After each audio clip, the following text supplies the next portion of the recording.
Bienvenue chez Obscurlist pour des podcasts de jeux de rôle dans des univers sombres. Précédemment dans une nuit de Cléopâtre, nos trois compagnons ont rencontré Félicien des Saintes et ont appris qu'une nouvelle soirée se préparait. Nous reprenons alors qu'ils se préparent pour aller à cette soirée, espérant y retrouver Sylvie. Bonne écoute d'une nuit de Cléopâtre, épisode final. Je prends quelque chose d'élégant. Donc tu prends une toge avec un lourd, le fameux collier d'époque. Un lourd collier en lapis-lazuli, puis tu mettras ton manteau de fourrure par-dessus, je suppose, et tu prends un masque, un voile, quelque chose. Ouais, un loup. Un loup. Ok. Avec des plumes peut-être, un truc comme ça. D'accord. Très bien. Et vous, qu'est-ce que vous prenez? Ça va être très simple. Juste un masque, oui, comme ça, à l'eau noir, peut-être légèrement décoré de symboles égyptiens, si je trouve quelque chose comme ça. Avec les dents, l'œil de rat, et puis... Moi, j'ai peut-être quelque chose d'égyptien quelque part. Oui, t'as les tenues avec pour le désert, des choses comme ça, ou alors t'as des tenues un peu avec les chapeaux des locaux en fait, ouais. Et ils sont souvent en djellaba, des choses comme ça, mais ouais, mais je vais prendre ça, une djellaba, c'est bien, ça, comme ça je pourrais porter mon arme. Ok. Très bien. J'ai relu la nouvelle de Théophile Gautier, elle est assez cruelle cette Cléopâtre. Grosso modo, c'est l'histoire de Cléopâtre qui s'ennuie dans son palais et un jour un certain Meiamoun envoie une flèche de son arc dans le bateau de Cléopâtre avec un message « Je vous aime ». Et en fait... au final, il y a un pacte entre Cléopâtre et ce pauvre garçon amoureux d'elle, comme quoi elle accepte de lui donner son corps contre sa vie à lui. Donc, ils ont une nuit et le lendemain, il est empoisonné par la dite Cléopâtre avant le retour de Marc-Antoine. C'est assez particulier. Et il y avait une histoire de souterrain aussi. Je crois que pour la rejoindre, il a dû passer par des souterrains ou quelque chose comme ça. Je sais pas si c'est important, mais voilà. Bon, j'espère que personne ne se fera empoisonner à cette soirée. Donc tu as mis ton arme Achille sous ta djellaba, je suppose. Oui. T'as un masque aussi, oui, un loup, un truc. Oui, quelque chose juste pour cacher mes yeux. Ouais, je ne cache pas mon identité. Et vous mettez vos manteaux quand même chauds et pour vous rendre en hippomobile jusque au 17 quai d'Anjou. Vous retrouvez devant cette adresse des Saintes qui porte à la main un masque de pharaon et qui semble déjà un peu éméché. Vous avez une lourde porte ouvragée qui ferme l'entrée, où trône une plaque. Hôtel de Lausanne, 1657. Des Saintes actionnent le marteau. Quelqu'un ouvre une petite fenêtre grillagée. Et des Saintes lui montrent le carton d'invitation. La personne de l'autre côté de la porte dit alors « Qui est l'amant de Cléopâtre ?» Des Saintes éclatent de rire. Et répond « Ha ha, facile, c'est... » Et moi je dis Meiamoun. Ah merci, Meiamoun. Effectivement, la porte s'ouvre. L'homme arrête des Saintes. « Monsieur, c'est un seul accompagnant. » Des Saintes s'énervent. « Écoutez mon cher, on va pas faire toute une histoire. Comme la dernière fois, on peut s'arranger. » Et il sort de sa poche une espèce d'énorme liasse de billets, et il y en a qui tombent par terre. Il en donne une partie au concierge, et le concierge pipe mot, met les billets, et commence à mettre même le pied sur un billet qui est par terre, et vous laisse entrer. Il vous précise, au fond de la cour à droite, premier étage. Vous avancez, il y a la lueur d'une bougie qui indique le perron, qui mène à un monumental escalier. Une chimère égyptienne vous accueille au bas de l'escalier. Vous montez cet escalier. Des Saintes se tient à la rambarde, éventuellement à Achille, Peut-être il effleure Madeleine pour... Voilà, il est clairement bien gai. Vous arrivez alors au premier étage, où se trouve une unique porte, encore une fois avec un marteau. Descente met son masque de pharaon. Vous devriez mettre le vôtre. Bah, je le fais. Oui. Il idem. Il frappe à la porte qui s'ouvre. Vous avez un jeune homme habillé à la mode numide qui vous laisse entrer. On vous enlève vos manteaux par des femmes vêtues à l'égyptienne. Avant de passer dans la salle suivante, il y a un homme de petite taille, bedonnant, costumé en grand prêtre égyptien, qui s'interpose. « Je suis Docus Carota. » Il y a une femme à ses côtés qui porte un plateau, sur lequel se trouvent toutes sortes de... des sortes de loukoum d'un verre profond. Le grand prêtre se saisit une fourchette et tend un loukoum. J'en prends un, ils ont l'air beaux. Je vous remercie. Une fois que tu as pris le loukoum et que tu l'as avalé, il te déclare « Ceci vous sera défalqué sur votre portion de paradis. » Et il te laisse rentrer. De même, Achille. « Ceci vous sera défalqué sur votre portion de paradis. » Et il s'écarte. Ça sonne bizarre en toi. Et Gaston. « Ceci vous sera défalqué sur votre portion de paradis. » Et il s'écarte. Et vous pouvez rentrer dans la pièce suivante.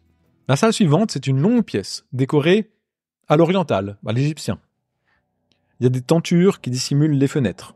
Il y a des fougères qui sont disposées dans toute la pièce. Il y a des lits et des poufs qui remplacent les canapés. Il y a une douzaine d'hommes et de femmes, masqués, qui sont alanguis. Au fond de la pièce, entre deux portes closes, trône un lit à baldaquin vide. Dans un coin, un groupe instrumental joue de la musique en sourdine. L'éclairage est assuré par des bougies et des lampes à huile. Vous avez donc ce grand lit, entouré de deux portes closes, tout au fond de la pièce, des poufs partout, des hommes, des femmes alanguis qui discutent, qui rigolent, qui boivent. Peut-être il y a des autres pièces derrière les tentures, vous croyez entendre des bruits caractéristiques, des soupirs, des râles, des gémissements. Il y a une certaine euphorie en fait qui est dans les pièces. Il y a des hommes qui parlent. En fait, tu as l'impression qu'ils vont peut-être parler affaires, ça pourrait t'intéresser, mais en fait, tu vois qu'ils sont déjà un peu enivrés, un peu... Descente, lui, il est parti. Alors, il a pris un truc, un loukoum, une coupe de champagne, il allait se vautrer dans un pouf et il boit et il rigole un peu tout seul. Achille, la soirée commence à battre son plein. Tu te retrouves à un moment en train de boire et puis peut-être tu t'es assis, peut-être tu te sens un peu bizarre. Tu comprends que ce que tu as mangé n'est pas anodin. Tu te retrouves d'un seul coup à Pompéi en train d'admirer des mosaïques osées et libertines. Le sourire aux lèvres, alors que tu es à l'entrée du bâtiment, tu vois des ombres qui s'approchent. Ils t'ont entendu. Ils savent que tu les voles. Ils comptent bien te faire payer. Gaston, tu te rappelles ces contes et histoires qu'on racontait entre gamins? Le grand faune de la forêt, qui enlevait les filles et qui faisait des fêtes avec ceux qui le suivaient. Tu te souviens comme il se moquait alors des garçons faibles et pas très virils? Tu te rappelles qu'il racontait des histoires sur ces garçons qu'il finissait attachés à un mât, à regarder les autres profiter des filles? Tu ressens alors cette même émotion, inquiétante, cette tristesse, sans doute un peu de peur. Madeleine, lors d'un de tes salons, tu te moques publiquement d'un homme qui a lourdement tenté de te séduire. Plus tard, le soir, alors que tu te démêles les cheveux avant d'aller te coucher, tu entends le bruit d'une vitre qui se brise et un courant d'air froid pénètre ta chambre. Quelqu'un est chez toi et tu es en danger. Moi, je me sens en insécurité et j'ai peur et je me méfie de ce qui pourrait arriver à cette soirée. Et je me dis que j'aurais pas dû accepter cette nourriture.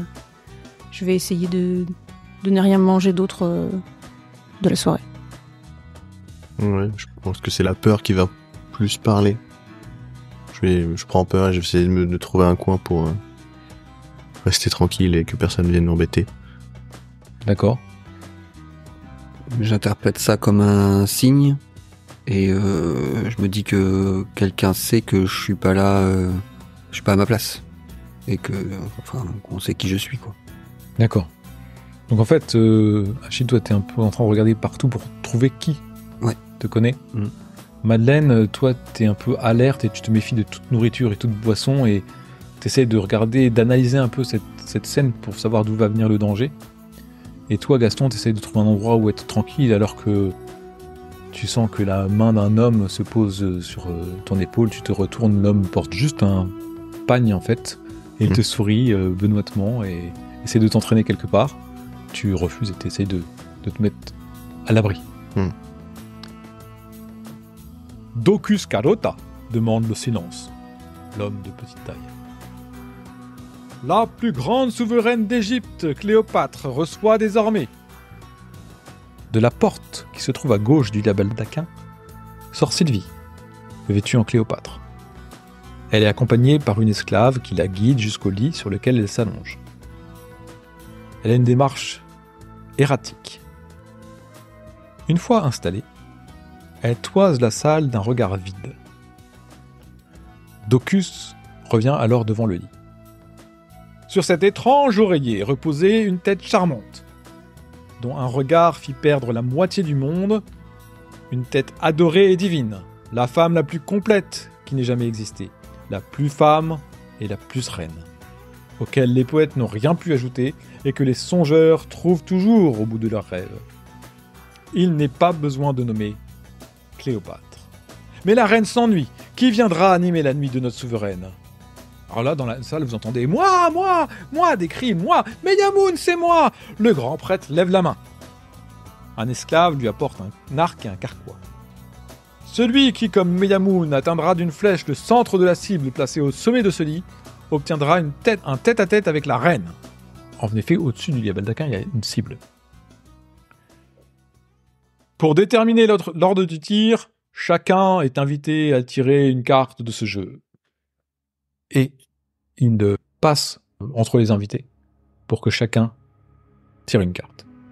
Il y a une première personne qui s'avance avec le plus haut des numéros. Il a un masque.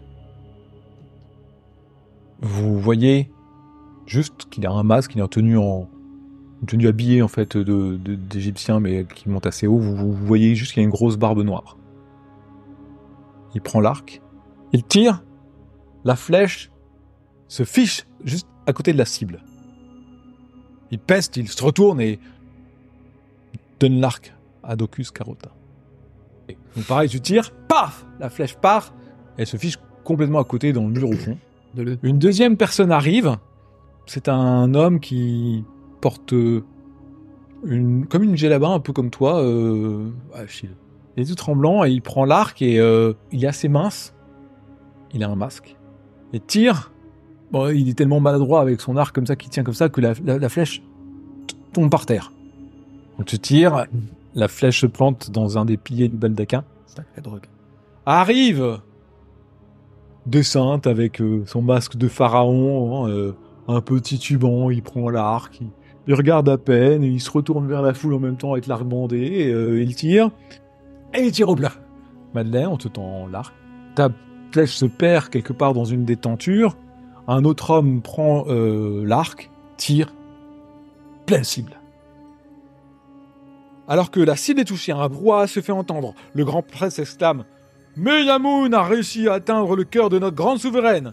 Qu'ils s'en aillent tous les deux profiter de la nuit. » Et il invite le vainqueur à rejoindre Cléopâtre, qui se dirige vers la porte de gauche. À ce moment-là, un homme se dresse et retire son masque. « Non, je ne vous laisserai pas la souiller ainsi. Vous reconnaissez Théodore Renouvard. Une bousculade s'ensuit, et un candélabre tombe, enflamme les tendures et les squaries qui parsèment la salle. Le feu prend rapidement, alors que l'ampleur de la panique générale s'amplifie. Vous apercevez assez rapidement la scène. Il y a Théodore qui se bat avec ses poings. Vous n'imaginiez pas ce pas de lui. Avec le vainqueur, en fait, il lui fout des crognons et il commence à avoir presque du sang de la commission d'élèves qui se met sur ses poings. Il se bat comme un beau diable pour protéger Sylvie. Vous voyez des saintes qui est complètement comateux, vautré dans un fauteuil alors que le feu commence à se rapprocher de peu à peu de lui. Vous voyez les gens qui crient, qui hurlent. Vous voyez des hommes s'empoigner, des femmes aussi, quoi. Il n'y a pas beaucoup de femmes, hein. Il y a peut-être une dizaine de femmes et une trentaine d'hommes, un truc dans le genre. Vous voyez des gens qui crient, les personnels qui essayent de s'échapper. Vous voyez l'homme avec la barbe qui essaie d'observer la situation aussi de la même façon. Vous voyez des gens essayer de fuir, des gens hurler, des gens commencent à vouloir ouvrir les fenêtres. Vous savez que ça va peut-être faire appel d'air. Enfin bon, vous voyez des hommes à moitié nus et des femmes nues sortir de pièces que vous ne soupçonniez pas. Et vous avez aperçu Sylvie qui commence à se glisser sous le lit à baldaquin, terrifiée. Qu'est-ce que vous faites ? Moi, je vais vers le monsieur barbu et j'essaie de lui arracher son masque. D'accord. Moi, je vais à la rescousse de Théodore. Ok. Bah moi j'essaye de, si je peux, mon objectif c'est de sortir Sylvie pour qu'on sorte de la maison, là, je sais pas ce que c'est, du château. Là. Achille, tu veux aller aider Théodore, tu te diriges vers lui et d'un seul coup tu vois les cendres brûlantes de Pompéi te tomber dessus, tu te recroquevilles comme ça, tu t'abrites, tu sens ces morceaux de sang qui vont t'ensevelir, qui vont faire de toi un tas de cendres, comme tu as vu, tu es recroquevillé, tu es paralysé par la peur, tu n'arrives pas à bouger, tu te recroquevilles comme ça. Gaston, toi, tu essaies d'aller arracher le masque de cet homme, tu essaies de te frayer un chemin dans la foule, et tu es accroché à un tronc d'arbre d'un seul coup. Tu t'aperçois qu'il y a un feu du sabbat qui commence à te dévorer des pieds. Tu te ressaisis, tu t'aperçois que c'est juste une tenture, tu la pousses du pied, tu vas vers l'homme que tu cherches du regard, et tu le vois, il commence à partir. À s'enfuir. Madeleine, tu te débats avec un homme et les rideaux prennent feu. Alors que l'homme se tourne vers toi, il a la tête d'un chacal, comme Seth, le dieu égyptien. Tu arraches ton masque à ce moment-là parce que tu penses que tu ne vois plus clair. Tu mets un coup à l'homme en même temps qui tombe en arrière. Tu ne sais pas s'il avait ce masque ou si c'était réellement Seth. Et tu te rues vers le lit où est Sylvie, terrorisée par la peur. En passant, tous les deux, Gaston et Madeleine, vous avez aperçu Achille qui commence à être prostré un petit peu comme ça, comme un enfant ayant peur. Bah. Moi, je vais me diriger directement vers Achille. Moi aussi, pour lui porter secours. Ouais. Je vais chercher Sylvie, je m'occupe d'Achille. Voilà, bon. Je vois que Gaston va apporter secours à Achille, donc je continue ce que je voulais faire. Je vais chercher Sylvie pour la faire sortir d'ici. Donc tu vas au secours d'Achille, Gaston, tu essaies de le prendre dans tes bras. Toi, Madeleine, tu vas voir Sylvie. Tu reprends pied, Achille, tu sais, il t'a ramené, il n'y a pas de sang qui tombe. Par contre, il y a le feu partout qui prend, l'hôtel commence à être en feu, il y a la fumée qui commence à... Il va falloir s'enfuir, il va falloir sortir. Il y a beaucoup de monde, des pièces enfumées, vous n'y voyez pas grand-chose.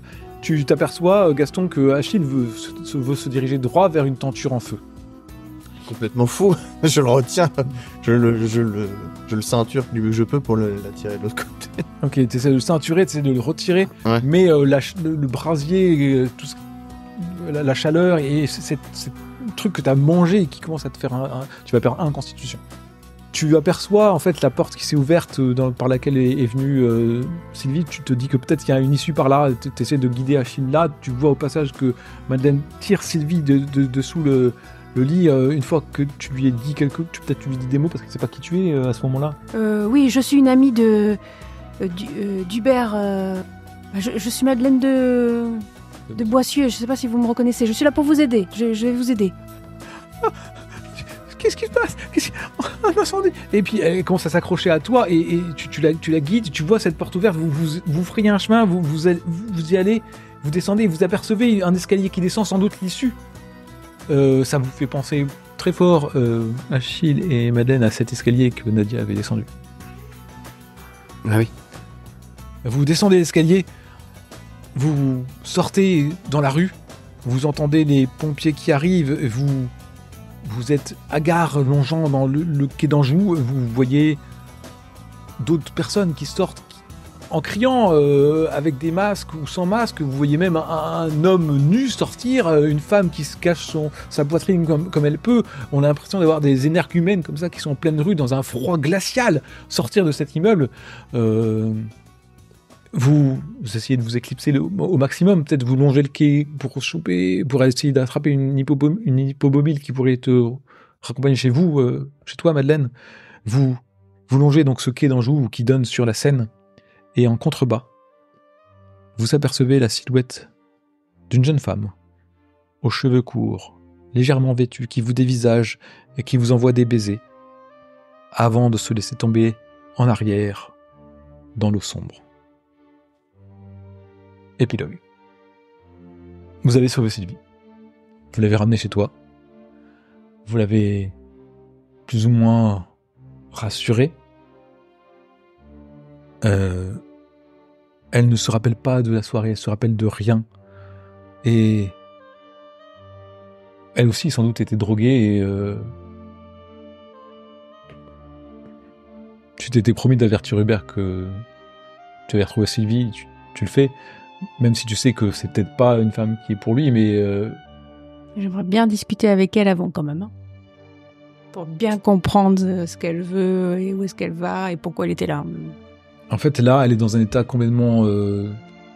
Tu pourrais, dans quelques semaines, si tu veux, tu pourrais rediscuter avec elle, mais là, elle est dans un état complètement terrifié, terrorisé, avec la drogue. Tu sais pas si elle était droguée plus qu'il ne se faut. Tu te rappelles que Nadia avait été piquée à la morphine, donc tu sais pas si on l'a droguée à son insu ou des choses comme ça. Donc, Hubert rabique chez toi et il vous remercie. Alors, il vous embrasse tous. Il sait pas comment vous remercier vraiment. Il étreint Sylvie et il essaie de prendre soin d'elle en fait. Peut-être de la faire suivre par un docteur ou des choses comme ça. Essaie de prendre soin. Et elle va peu à peu reprendre pied auprès d'Hubert. Elle va conserver quand même une forme de tristesse. Une nature mélancolique un peu si vous voulez. 2 mois plus tard, vous êtes convié au mariage d'Hubert. Vous avalez vos couleurs, vous vous dites, il nous invite, on va y aller. Le jour du mariage, Sylvie ne se présente pas et disparaît sans explication.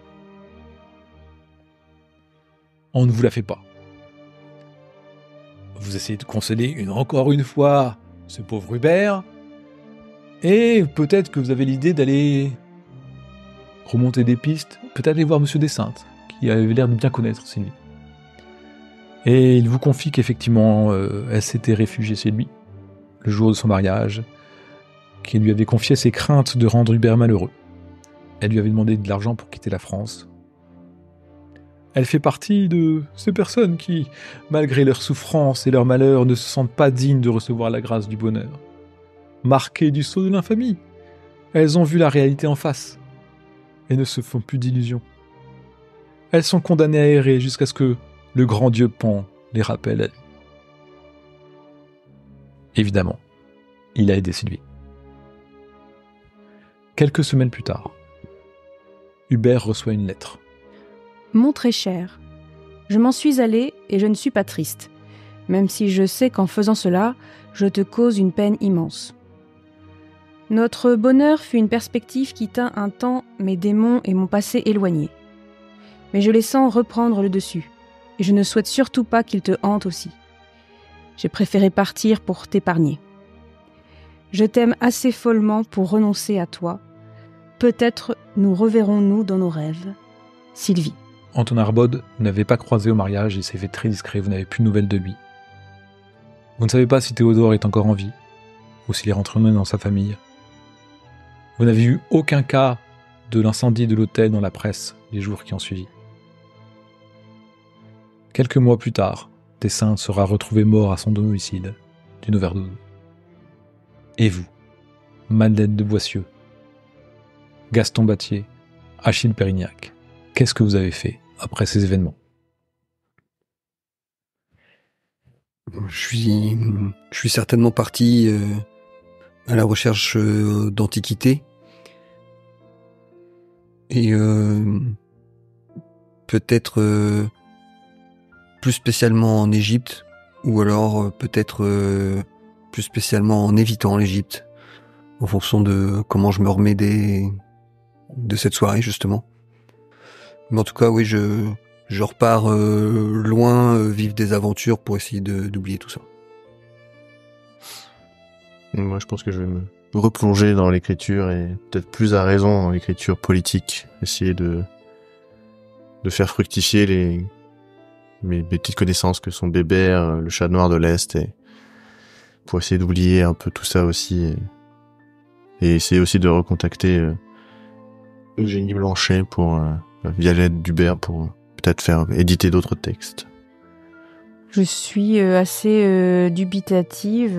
Bien sûr, nous avons aidé notre ami Hubert de Mesmer. C'était la seule chose que nous pouvions faire. Mais après que on ait retrouvé Sylvie Desjacques, qu'il décide, malgré tous les éléments qu'on lui a confiés, de se marier à elle, et qu'elle le quitte encore, je suis très déçue. Je prends mes distances avec Hubert.